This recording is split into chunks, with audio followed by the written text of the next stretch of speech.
Assalamualaikum warahmatullahi wabarakatuh. Perkenalkan, nama saya Nelly Nuftasari, NPM 23.1.0012. Saya di sini akan memaparkan hasil UAS saya. Soal yang pertama, langkah-langkah untuk menyelesaikan suatu permasalahan program linear dua variabel menggunakan metode titik uji sudut, yaitu A. Menentukan nilai optimum, maksimum atau minimum dari fungsi objektif pada titik-titik sudutnya. Yang B. Menafsirkan atau menjawab masalah dari langkah-langkah dalam menyelesaikan program linear tersebut. Apakah menurut kalian sudah benar? Jelaskan dan buatlah satu soal dan pembahasan yang sesuai dengan langkah-langkah penyelesaiannya benar.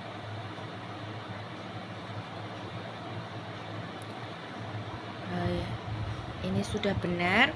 Nah, untuk contoh soalnya, seorang pengusaha ingin memaksimalkan keuntungan dari penjualan dua jenis produk A dan B. Produk A memerlukan biaya produksi sebesar 3x plus 2z 3x plus 2y, sedangkan produk B memerlukan biaya produksi sebesar 2x plus 3y 2x plus 3y. Keuntungan dari penjualan produk A adalah 4x plus 3y 4x plus 3y, sedangkan keuntungan dari penjualan produk B adalah 3x plus 2y 3x plus 2y. Tentukan nilai optimum keuntungan yang dapat dicapai dan interpretasikan hasil tersebut. Nah, untuk menentukan nilai optimum, titik-titik sudut yang terlibat dalam permasalahan adalah 0,0, 0,1, 1,0, dan 1,1. Itu nilai fungsi objektif untuk setiap titik sudut. 0,0, 4 dikali 0 ditambah 3 kali 0 sama dengan 0. Terus untuk 0,1, 4 kali 0 ditambah 3 kali 1 sama dengan 3. 1,0 sama dengan 4 kali 1 ditambah 3 kali 0 sama dengan 4. 1,1 sama dengan 4 kali 1, 3 kali 1 sama dengan 7. Nilai optimum adalah 7 dan dicapai pada titik 1,1. Menafsirkan. Dengan memiliki nilai optimum keuntungan sebesar 7, interpretasikan hasil tersebut dalam konteks masalah yang dihadapi.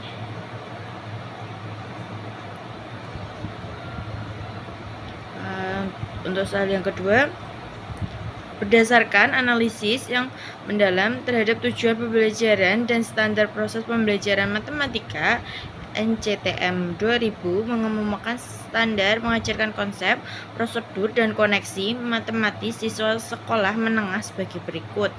A.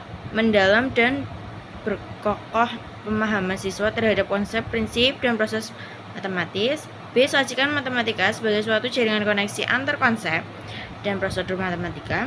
Tekankan koneksi antara matematika dengan bidang studi yang lain dan masalah sehari-hari.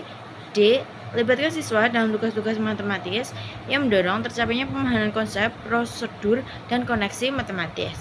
Yang E. Libatkan siswa dalam diskusi matematis yang mengembangkan pemahaman mereka terhadap konsep, prosedur, dan koneksi matematis.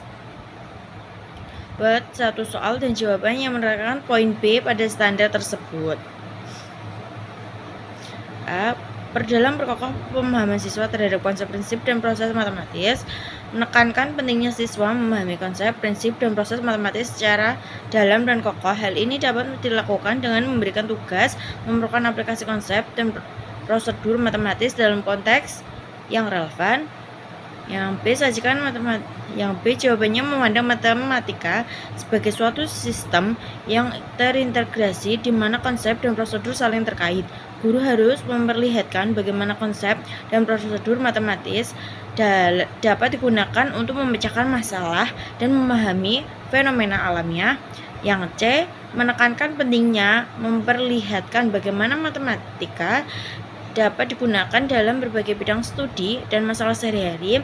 Hal ini membantu siswa memahami bahwa matematika tidak hanya terbatas pada soal-soal teoretis, tetapi juga memiliki aplikasi praktis dalam kehidupan sehari-hari. Yang D. Menekankan pentingnya memberikan tugas yang diperlukan aplikasi konsep dan prosedur matematis dalam konteks yang relevan. Hal ini membantu siswa memahami dan mengaplikasikan konsep matematis secara efektif. Yang E, menekankan pentingnya diskusi matematik sebagai cara untuk mengembangkan pemahaman siswa terhadap konsep prosedur dan koneksi matematis. Diskusi ini membantu siswa memahami bagaimana konsep dan prosedur matematis dan digunakan untuk memecahkan masalah dan memahami fenomena alamiah. Dengan demikian, NCTM menekankan pentingnya mengembangkan kemampuan siswa dalam memahami dan mengaplikasikan konsep prosedur dan koneksi matematis secara efektif dan relevan dalam berbagai konteks. Untuk contoh soalnya, seorang insinyur ingin menganalisis sinyal suara yang diterima dari sebuah mikrofon. Sinyal suara tersebut dapat diwakili oleh fungsi kompleks. Soalnya seperti berikut, dan untuk menjawabnya, untuk kita menyelesaikan soal ini, kita perlu menggunakan konsep bilangan kompleks. Pertama, kita akan menghitung nilai absolut dari amplitudo sinyal suara tersebut. Pertama, kita hitung nilai absolut dari amplitudo sinyal suara. Seperti berikut. Terus soal yang ketiga,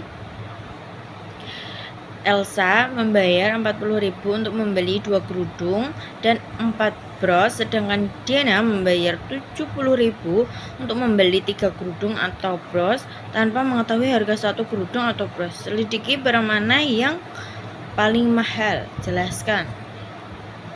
Untuk mengetahui mana yang paling mahal, kita perlu menghitung harga rata-rata per kerudung atau bros yang dibeli oleh Elsa dan Diana. Elsa membeli 2 kerudung dan 4 bros, sehingga total harga yang dibayarnya adalah 40.000. Jika kita menghitung harga rata-rata per kerudung atau bros, maka harga rata-rata per kerudung sama dengan total harga kerudung dibagi jumlah kerudung. 40.000 dibagi 2 sama dengan 20.000 per kerudung. Harga rata-rata per bros sama dengan total harga bros dibagi jumlah bros. 40.000 dibagi 4 sama dengan 10.000 per bros. Diana membeli 3 kerudung atau bros dengan total harga 70.000. Jika kita menghitung harga rata-rata per kerudung atau bros, maka harga rata-rata kerudung sama dengan total harga kerudung dibagi jumlah kerudung. 70.000 dibagi 3 sama dengan 23,333 per bros. Dengan demikian, harga rata-rata per kerudung atau bros yang dibeli oleh Elsa adalah 20.000 per kerudung dan 10.000 per bros, sedangkan harga rata-rata per kerudung dan bros yang dibeli oleh Diana adalah 23,33 per kerudung dan bros. Dapat disimpulkan bahwa bros yang dibeli oleh Elsa yang paling murah dengan harga 10.000 per bros, sedangkan kerudung yang dibeli oleh Diana adalah yang paling mahal dengan harga 23,333 per kerudung. Soal yang keempat, suatu agen perjalanan menawarkan paket perjalanan ke Manado. Paket 1 terdiri dari 4 malam menginap, 3 tempat wisata, dan 5 kali makan. Paket 2 dengan 3 malam menginap, 4 tempat wisata, dan 7 kali makan.